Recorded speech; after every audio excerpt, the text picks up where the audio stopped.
Let me ask you something before we even begin, and I want you to sit with this question.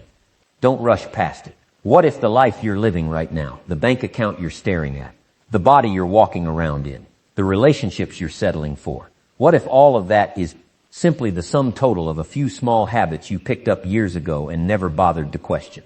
Change these habits, and I promise you, your life will never be the same again.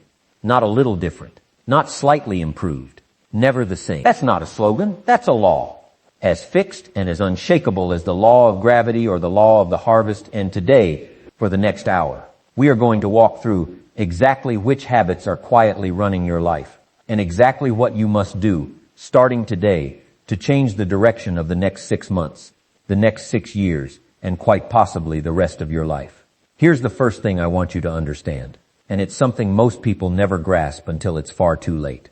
You don't decide your future, you decide your habits, and your habits decide your future. Isn't that interesting? We spend so much energy trying to decide our future directly, setting goals, making wishes, drawing up plans, when the truth is your future was decided the moment you decided what you'd do today, and what you'd do again tomorrow, and the day after that. Success is not an accident, and neither is failure. Both are the end result of a series of small, repeated choices, compounded quietly over months and years, until one day you look up and you catch it, either living a life you're proud of or a life you're ashamed to admit you settled for. And here's the tragedy. Most people don't even realize they're choosing. They think they're just getting through the day. They don't understand that every day is a rehearsal for the rest of their life. Let's talk about the habit of drift. Because before we can build new habits, we've got to understand the old one that's been running the show. Drift is the habit of doing what's convenient rather than what's necessary. Drift feels harmless in the moment. That's exactly why it's so dangerous. Skipping the workout today feels harmless. Watching one more hour of television feels harmless. Putting off that difficult conversation feels harmless. Spending instead of saving feels harmless. But here's what nobody tells you. Drift doesn't announce itself as destruction. It disguises itself as rest, as comfort, as I'll do it tomorrow. And tomorrow becomes next week. Next week becomes next year. And next year becomes a decade. And suddenly you're 50 years old, wondering where the time went. Wondering why the dream you had at 25 never came true. It didn't disappear. You drifted away from it, one small decision at a time. Now here's the good news, and I want you to really absorb this. If drift can dismantle a life slowly, discipline can rebuild one just as surely. The same mechanism that destroys can construct. It's not about the size of the action, it's about the direction of the action, repeated consistently. This is the miracle of small disciplines, practiced daily, over time. One push-up doesn't change your body, but one push-up every day for a year changes everything, not because of the push-up itself, but because of the person you become by keeping that promise to yourself, day after day, when nobody's watching and nobody's clapping. That's the first habit we've got to change, the habit of waiting for motivation. Motivation is unreliable. It comes and goes like the weather. Discipline is the umbrella you carry regardless of whether it's raining. Change this one habit. Stop waiting to feel like it. Start doing it because you said you would. And your entire life begins to shift beneath your feet. Let's talk about the habit of the morning, because how you start your day is, in a very real sense, how you start your life every single day. Most people are ambushed by their mornings. The alarm goes off, they hit snooze, they scroll their phone before their feet even touch the floor. They let the first hour of their day be dictated by notifications, by other people's demands, by whatever crisis is trending. And then they wonder why the rest of the day feels chaotic, reactive, out of control. Here's a habit that will change your life. Win the first hour and you'll win the day. Wake up before you have to. Give yourself 60 minutes of silence, of reading, of planning, of moving your body, of gratitude, before the world gets its hands on you. That single habit, waking an hour earlier and using it with intention, will give you 365 extra hours a year. That's not a small thing. That's 9 full 40-hour work weeks you didn't have before. Hidden inside a habit you can start tomorrow morning. Now let's talk about the habit of the mind. Because what goes into your mind daily is either building you up or tearing you down. There's no neutral. Most people are far more careful about what they put into their stomachs than what they put into their minds. They'll read the label on a cereal box, but they won't examine what they're zock to. They'll spend an hour scrolling through outrage and comparison and someone else's highlight reel. And they'll do it every single day. And then they wonder why they feel anxious, why they feel behind, why they feel like life is a race they're losing. Change this habit. Feed your mind the way you'd feed a prized garden, deliberately, daily, with things that actually nourish growth. 10 pages of a good book a day doesn't sound like much, does it? But 10 pages a day is over 3,000 pages a year. That's a dozen books, a dozen mentors, a dozen lifetimes of hard-won wisdom absorbed into your own thinking. And all it cost you was 10 minutes you were probably going to waste anyway. Let's talk now about the habit of association, because this one is so quiet, so invisible, that most people never even notice it's shaping their entire destiny. You become like the people you spend the most time with. Not eventually. Not maybe. Certainly.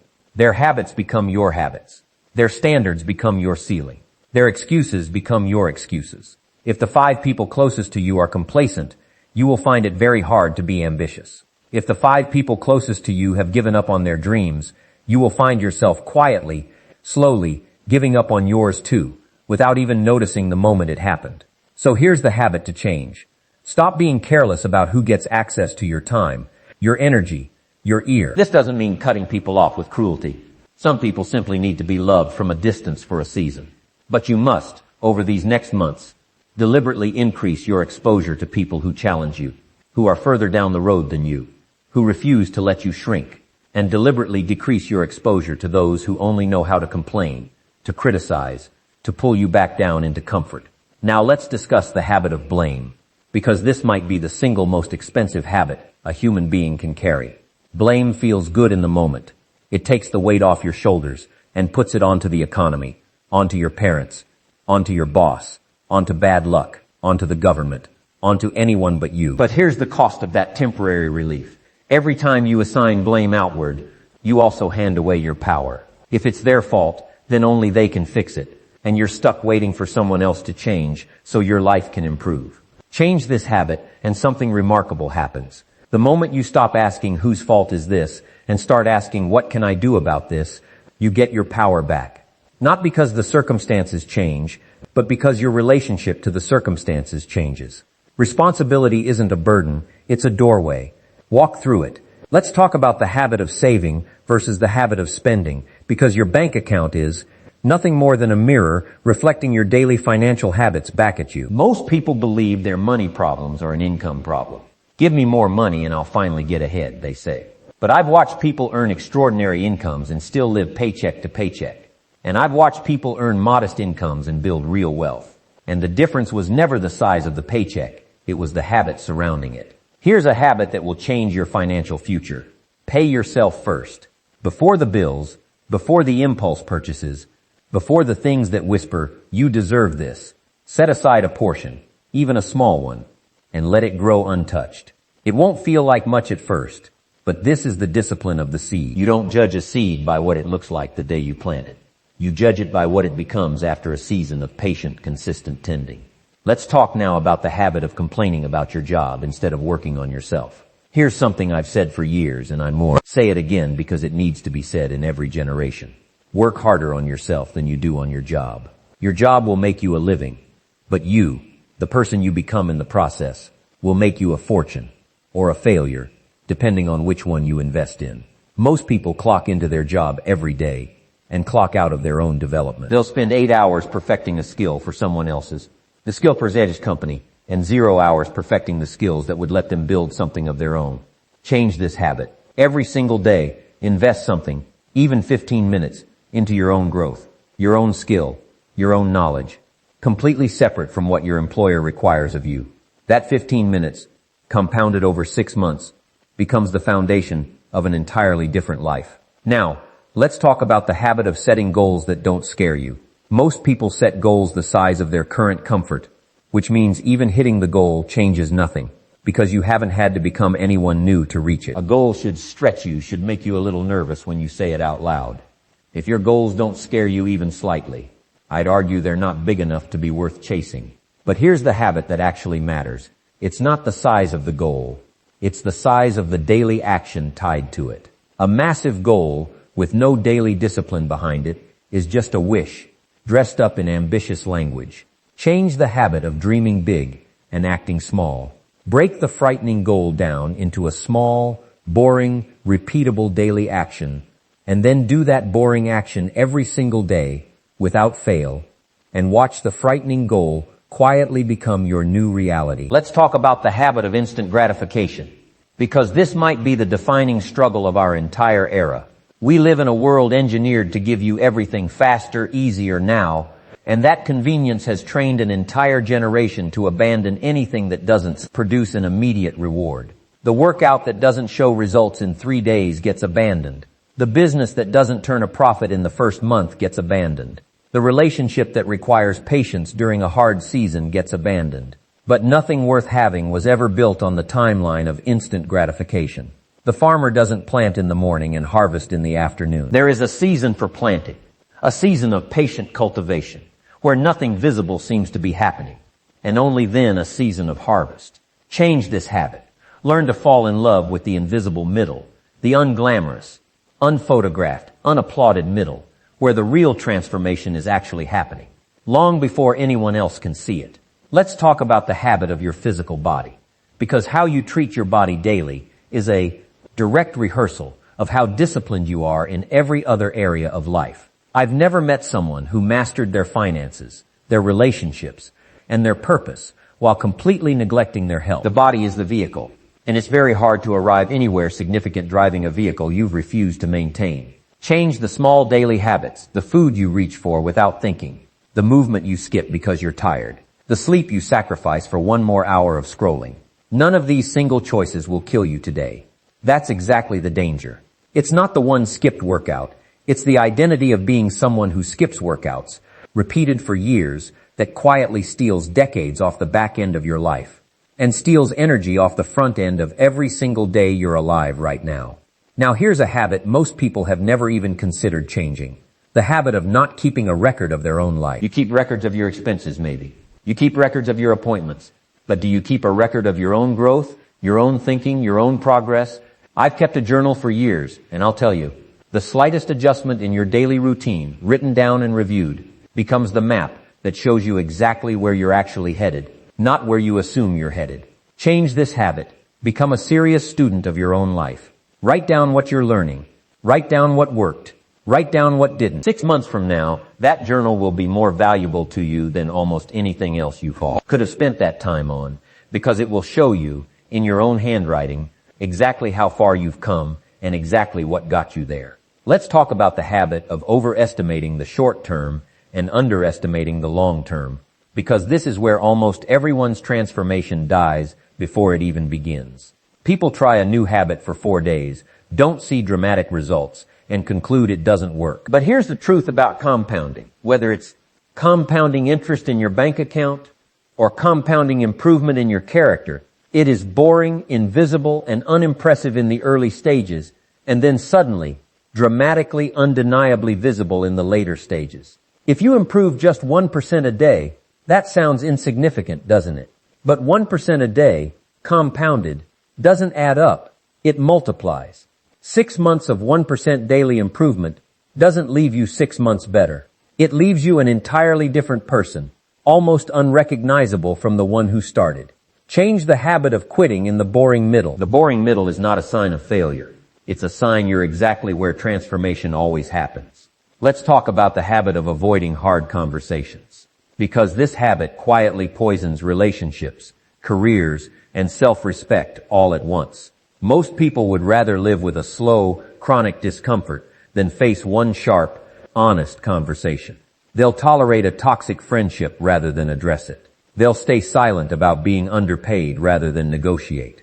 They'll let resentment build in a marriage rather than say the hard, true thing early, while it's still small. Change this habit. Learn to have the uncomfortable conversation while the issue is still small, because every hard conversation you avoid today doesn't disappear. It just grows larger and harder underground, waiting to surface at the worst possible moment. Courage is not the absence of fear in these moments. It's simply deciding that the cost of silence is higher than the cost of speaking. Now let's talk about the habit of standards, because I believe this is one of the most underrated forces in all of human transformation. Here is a law you must understand. Your life will always rise or fall to meet your standards, not your goals, your standards.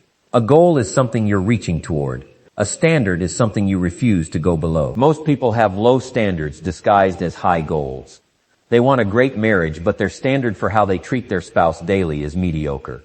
They want a thriving business, but their standard for how they show up to work is average at best. Change this habit. Raise your standards in every single area of your life. Decide today what you will no longer accept, what you will no longer tolerate, from your health, from your finances, from your relationships, from yourself, and watch your entire life rise, sometimes within weeks, to meet the new bar you've set. Let's talk about the habit of consuming without contributing. Somewhere along the way, many people fall into a pattern of simply taking in information, taking in entertainment, taking in validation, without ever turning around to give something of value back out into the world. And here's what's fascinating. Contribution is one of the fastest paths to a feeling of purpose that consumption can never provide. You can watch 1,000 hours of content and feel emptier at the end than when you started. But help one person solve one real problem, and something in you comes alive that no amount of consumption could ever replicate. Change this habit. Become someone who adds value daily, even in small ways. A helpful word, a shared skill, a moment of real attention given to someone who needed it. The more value you contribute into the world around you, the more valuable you inevitably become. Not because you're chasing that outcome, but because it's simply the natural law of how contribution works. Let's talk about the habit of gratitude, or rather, the habit of its absence. Because most people have trained themselves, without even realizing it, to scan their life for what's missing rather than what's present. This habit, left unchecked, will make even a genuinely good life feel like a disappointment. Because you'll always find the gap between where you are and where you think you should be. And you'll live permanently in that gap, blind to everything you've already been given. Change this habit. End each day by naming 3 things, no matter how small, that you're grateful for. This isn't about pretending problems don't exist. It's about training your attention to notice what's actually working. Because what you appreciate appreciates, and what you constantly criticize shrinks in your own perception until you can't see the good even when it's where. After Gay, let's talk about the habit of decision making, because I've noticed something interesting about people who build extraordinary lives compared to people who stay stuck, successful. People tend to make decisions quickly and change them slowly if they need to change at all, while unsuccessful people tend to make decisions slowly if they make them at all, and then abandon them at the first sign of difficulty. Change this habit. Become someone who decides. Not recklessly, but decisively. Gather what information you reasonably can, and then choose, and then commit to that choice long enough to actually see what it produces. Indecision feels safe, but indecision is its own decision. It's the decision to let time and circumstance choose for you. And time and circumstance rarely choose in your favor. Now let's talk about the habit of your environment. Because your surroundings are either quietly pulling you toward your goals or quietly pulling you away from them. And most people never even audit which one is happening. A cluttered space breeds a cluttered mind. A chaotic home breeds a chaotic sense of self. Change this habit. Take a look at the actual physical space you occupy every day. Your desk, your bedroom, your car, and ask honestly, does this space reflect the life I say I want? Or does it reflect the life I've settled into by default? You don't need a mansion to design an environment of excellence. You need intention. Clean the space. Organize the space. Remove what doesn't serve the person you're becoming, and you'll be amazed how much lighter your mind feels simply because your environment stopped working against you. Let's talk about one of the most important habits of all, the habit of how you speak to yourself when no one else is listening. I've met people with every external advantage, resources, connections, opportunity, who never rose to their potential because the voice inside their own head was more critical, more discouraging, more limiting than any external circumstance they ever faced. And I've met people with almost nothing who built extraordinary lives simply because they refused to let their internal voice speak to them the way an enemy would. Change this habit. Notice the words you use about yourself in your own mind. Would you allow a friend to speak to you the way you sometimes speak to yourself? If not, that's information. Begin speaking to yourself the way you would speak to someone you were trying to genuinely help succeed. Because in every very real sense, that's exactly who you're talking to. Let's talk about the habit of recovery after failure. Because setbacks over these next 6 months are not a possibility, they are a guarantee. That's not pessimism. That's simply how any meaningful pursuit works. The difference between the people who transform their lives and the people who stay exactly Where they've always been isn't that one group fails and the other doesn't. It's that one group has developed the habit of getting back up quickly, and the other group has developed the habit of staying down, nursing the failure, letting one setback become permanent evidence that they were never capable in the first place. Change this habit. Build in a recovery ritual, a way of processing a setback quickly, extracting the lesson, and moving forward within days rather than months. Successful people are not people who never fall. They are simply people who've made a habit of getting up one more time than they fall down. Let's talk about the habit of celebration, because most people have wired themselves to withhold joy until they hit some final destination, some ultimate finish line. And here's the tragedy in that. The finish line keeps moving. There's always a next goal, a bigger number, a further destination, which means if you refuse to celebrate until you arrive, you'll simply never arrive. Because arrival is an illusion, growth is actually a continuous unfolding. Change this habit. Celebrate the progress, not just the final achievement. Acknowledge the version of yourself a month ago, and notice, honestly, how far you've already come, even if you haven't hit the ultimate goal yet. This isn't about lowering your ambition. It's about refusing to let ambition steal every ounce of joy from the process of getting there. Now let's bring all of this together, because you might be sitting there thinking, that's a lot of habits to change all at once. And you'd be right to feel that way. And here's the relief I want to offer you. You don't change 15 habits on day one. You choose one, the one that feels most alive to you right now. The one that if you changed it today would create the most momentum in the rest of your life. And you focus there first. Small changes, consistently applied, produce massive results over time. That's not a comforting phrase. That's a mathematical certainty. The width of the gap between who you are today and who you could become in 6 months isn't determined by talent, isn't determined by luck, isn't determined by circumstance.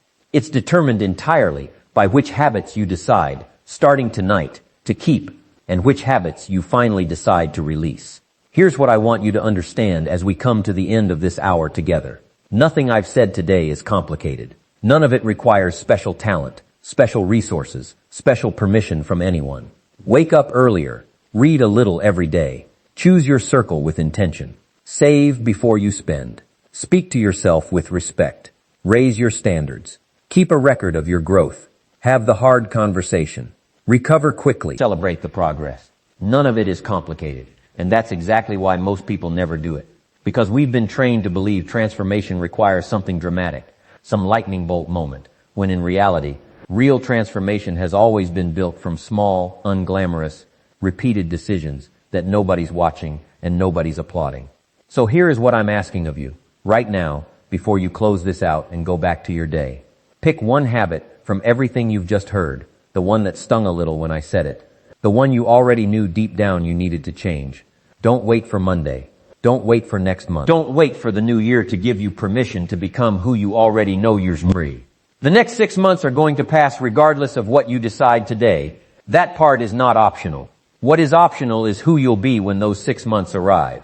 You can drift there, the same as always, or you can decide there, deliberately, one changed habit at a time. Change these habits, and I promise you, on everything I've learned across an entire life spent studying what separates the people who transform their lives from the people who simply talk about it, your life will never be the same again. Not a little different, never the same. The choice, as it has always been, is yours, and the moment to choose is not tomorrow. It's right now.